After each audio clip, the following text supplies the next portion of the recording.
Welcome to A Dead Squirrel in the Woods, a paranormal podcast featuring the spooky siblings. I am Nicholas. And I'm Callie, and I recently went hunting for my first time ever. Oh, so how did that go? Well, being out in the woods where it's cold, and, my dad fell asleep and was snoring, so it went pretty well. So, did you get a deer that you could skin? Or did your dad scare him all away with his snoring? I think they could hear my dad a mile away. But William Wilson, a fur trader, could, and that's the subject of our podcast today. Well, first, a disclaimer here. There's not been any verified sightings of William Wilson, but it does make you wonder about Hermit Island. And that being said, there is enough bizarre history to make it a strong possibility that he does haunt the island at some point. And as we get further into this, you'll see that. So are you saying that this would be another good place to investigate for later seasons? Yes, but first we should tell them where it is. Now, previously we talked about the Apostle Islands. This is one of the Apostle Islands. Hermit Island is located about 2 miles northwest of the Madeline Islands. Its size is small, but has a great importance in the island group. Hermit Island, or at the time, since Wilson did live there, was referred to as Wilson Island. This forested land was visited by Native Americans from La Pointe and the mainland. William Wilson was the first white man to settle the island. Wait, so how did Wilson end up on this island all by himself? Yeah, that is a very interesting question. Now, between the research we have done, there are 2 conflicting reasons why Wilson may have settled the island. As we move forward, we will talk about both, but first I want to give you some background on this Wilson guy. He just kind of sounds like a lonely, grumpy old man to me. Well, over time he kind of turned into one. Okay, so he must have had a good reason to turn himself into this loner. Yes, but first let's tell the story of who he was before. He was born in 1791 in Canada, and he has been said to have arrived in the village of La Pointe in 1837-ish. He would have been 46 at the time. During this time, he was employed by the American Fur Company. He was responsible for making the wooden crates that the company transported their goods. One account says Wilson was expelled from La Pointe in the 1950s. Wait. How does one get kicked off of an island? Well, that's an interesting story. And the first 5 to 10 years, Wilson lived on La Pointe a very uneventful life. And then around that time, in between there somewhere, he entered into a feud with a John Bell. Okay, I have so many questions. What kind of feud? Who is John Bell? And did they get into the feud because they were bored? I mean, it must have been a big deal if he was forced to leave the town. Funny you should ask. Now, Bell was a man of influence in La Pointe. Wait, what kind of influence? Like an influencer? Bell, at one point, he was the self-appointed sheriff, so he wasn't even elected.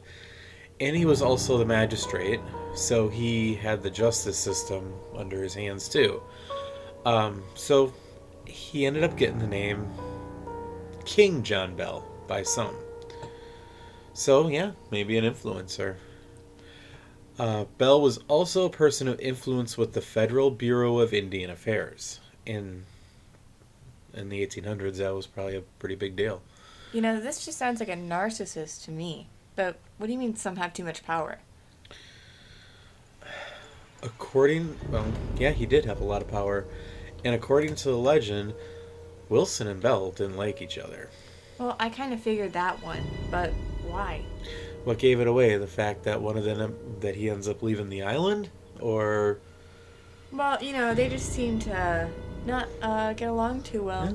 Well, it was kind of a slow building feud that finally reached its peak when Wilson attempted to kick Belle's dog. Oh. I know, how could he? Now, this leads to Belle challenging Wilson to a street fight. Now, to some, this might sound harmless, and you can just chalk it up to two men with too much energy and, getting a little caught up in the moment. Now, with that said, the stakes ended up not being so harmless. Wait, so you know how like in the Heights they have two groups of people that are just like against each other? Is that kind of like Wilson and Belle? Well, that's groups. I was more thinking like a hockey fight so Wilson could have been the guy that, did a dirty hit and caused the other person to throw his gloves down. Ooh, penalty right there. Yeah. Well, there are no penalty boxes back then, so nope. Now, I'm not sure what led them to do this, but both parties agreed that whoever lost would leave the village forever. Now, if you're thinking about this, and that sounds a little extreme to you, It's just not just a little extreme.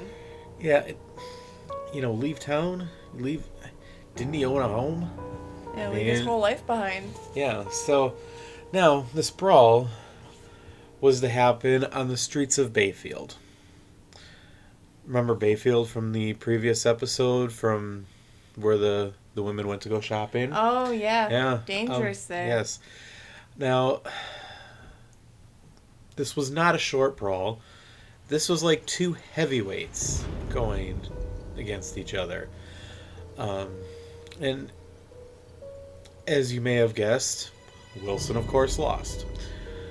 Wilson, being a man of his word, held to his end, and he left the village. He decided, well, there's an island, so he went to Hermit Island. And at the time, it was known as Round Island. It was pretty small. Wait, so is that the only reason he left? Interesting you should bring that up.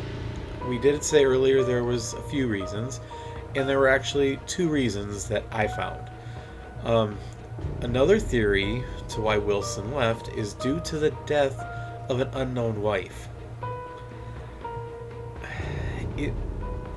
Now, it's not recorded that he was ever married during his time on the island at La Pointe. There is a persistent theory that claims that a sudden illness took Wilson's wife suddenly before he could get help.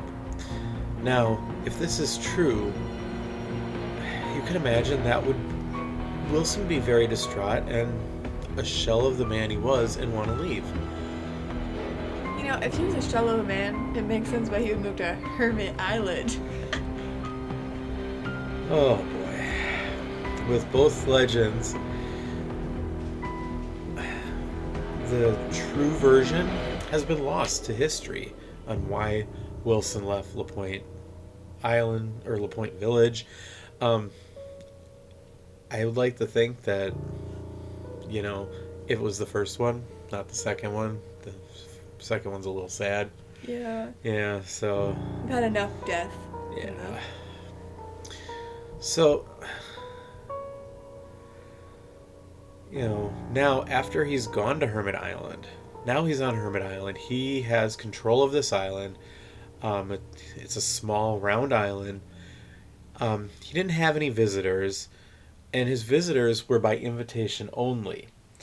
And he made quick work by building a modest cabin and working on the land, growing a garden, hay. He had a decent amount of chickens. So, he was self sustaining. Now, Wilson lived a solitary life, and he seemed to find peace and intended on keeping his island peaceful. Wilson did continue, or did work, did small copper work in the area to make an income. He also still continued to do woodworking and making barrels for the fur company. You were not invited onto his island unless you were doing business with him. Wait, so he really controlled the flow of his visitors. So he must have really not have been a people person? Yeah, that's what it sounds like. Now, this comes from a book that is not in print anymore, from a Benjamin G. Armstrong, Early Life Among the Indians in 1892. This book can be found in a PDF version on www.wisconsinhistory.org. Now, Wilson had no problem settling into his role of a mysterious hermit. Wilson did not sever all contacts. I mean, how could you? He had to make money, and he had to do things. So, you can't really sever all your contacts. This kept his ability to get things that he needed. So, like, he had chickens and a garden. He can't grow all his food in that. He still has to, and there's probably still other things he's got to get. Now, one of the links is this guy, Benjamin G. Armstrong, moved his family to Oak Island in 1855, and this was a little while after Wilson had been living on Hermit Island, or Wilson Island, as he'd like to call it. So, yeah, and... Wait, who is this Armstrong guy? Oh, well, this Armstrong guy is a guy who he moved his family to Oak Island, and he built a small trading post. And he offered services to the area around him. Armstrong was known as a person who could get whatever you needed. Oh my goodness. Now this is where, Wilson needed something. So he asked Armstrong if, he could procure a barrel of Wisconsin whiskey. So does that mean Wisconsin has always been known for its drinking? Pretty much, yeah. We are known for that. So when Wilson did come to get the barrel of whiskey, he asked Armstrong to help him bring it back home to his island. When the pair made it to Wilson's home, that's when he paid him. That makes sense. You'll pay when you get there.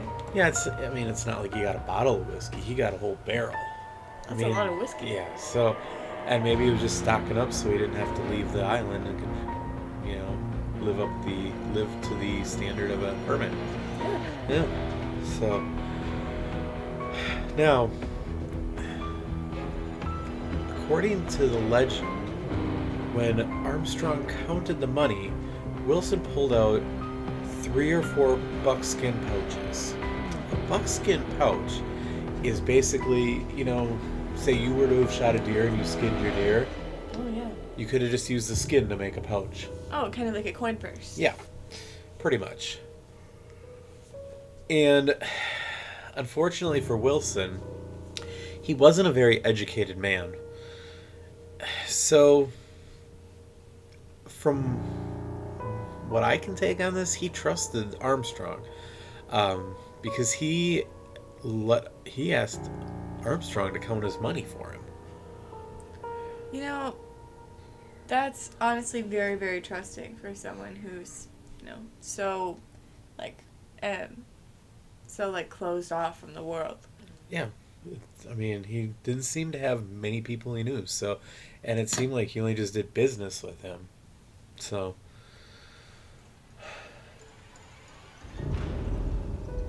well, how much did Wilson have, if he was just off this island by himself?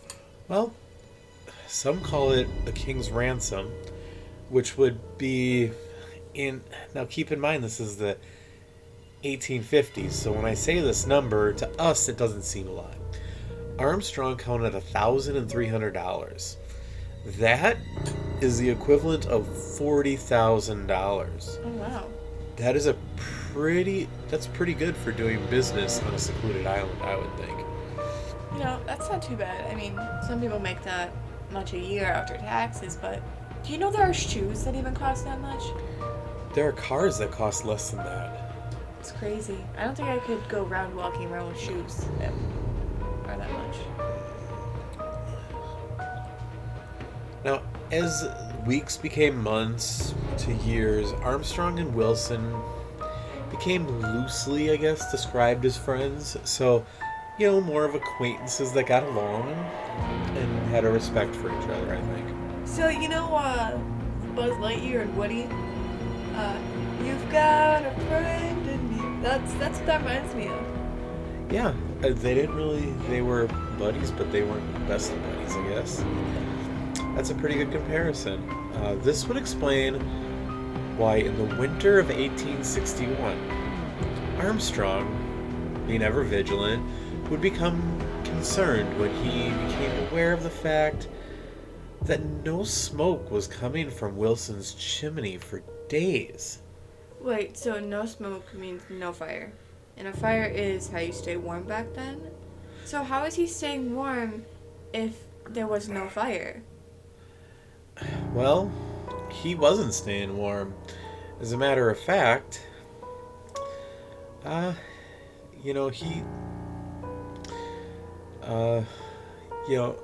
Armstrong had to go find out why. So he was worried about it, and he went and got a rowboat and headed to inform Bell. Remember Bell, the man Wilson lost in that feud to? Oh my Oh my gosh. goodness. Well, oddly, Bell helped and got a posse together to investigate and check on Wilson. Wait, so you telling me Belle helped out in this, though they didn't like each other? In fact, you could say they hated each other. Yes, and they did, but he helped out. Now, the reason there was no fire and Wilson wasn't staying warm because, well, they found his cabin and they found the door unlocked. The fire had not been lit in days, and there was a stench of death. Now, Wilson was found lying face down, and signs that the death was not natural. The murderer was searching for something. The place was ransacked. And Armstrong remembered counting the buckskin bags and told Bell. Well, that was probably a bad thing. Bell probably wants that money. He controls everything. They looked for the bags, but all they found was $60 behind the clock. Wait, so someone killed Wilson for the money. But do they know who killed him? No, but this would be a good reason for, I guess, his murder. I don't know of any other reason, unless being the kind of guy he was, a bad deal somewhere, start another feud, who knows. If I was murdered and my case was left cold, I think I would also haunt that place. Yeah, I would too, I think. And now, the real disturbance, though, comes to Wilson's peaceful home. And decades later, a wealthy investor, Frederick Prentice,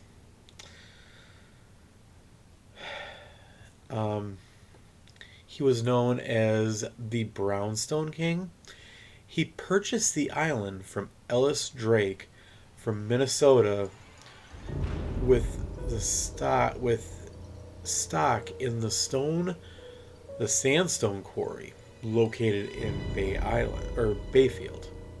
In 1891, Prentice established established a quarry and began to sell brown sandstone.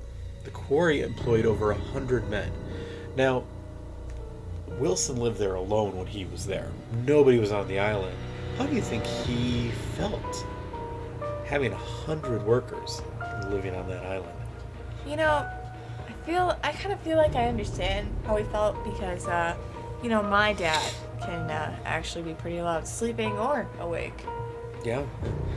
So in 1895, Prentice built a house.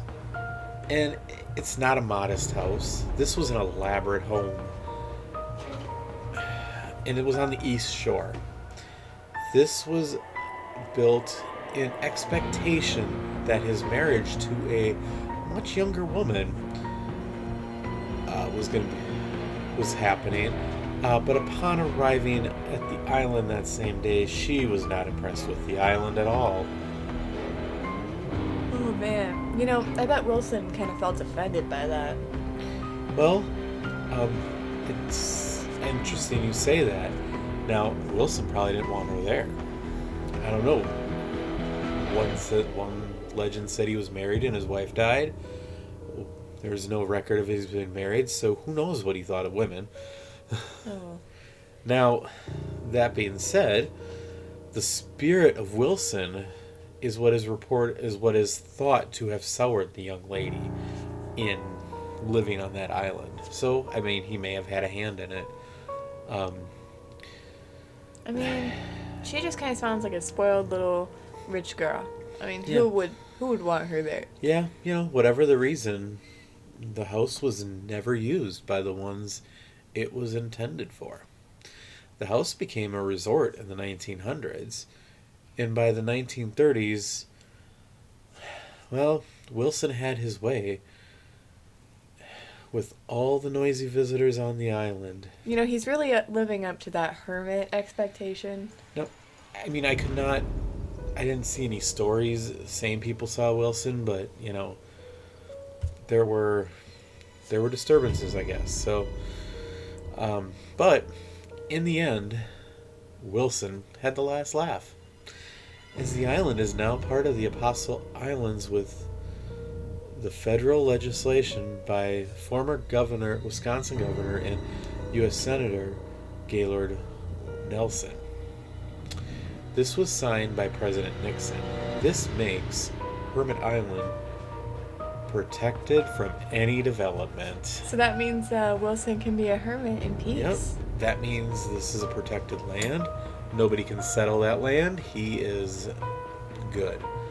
Now, with an unnatural death, the loss of an acquired hoard, I think that's a pretty good reason that Wilson might still be on the island. And, the murder is not solved to this day. And add to that the fact that this island was once peaceful and was being disturbed, and people still look for his loot. I think they should let the man rest. Yes. So, there are claims that under a faint glow of the moonlight, the unknown figure can be seen walking along the edge of the island. Could that be Wilson? Well, maybe we should find out. Those that have seen it swear it resembles the long-dead William Wilson. The question is, has the spirit of Wilson returned to keep watch over the island, or is this just another urban legend? Thank you for listening to our podcast. We hope you enjoyed, and we'll be back with more in the future. And also, be sure to check out my bonus episode next week.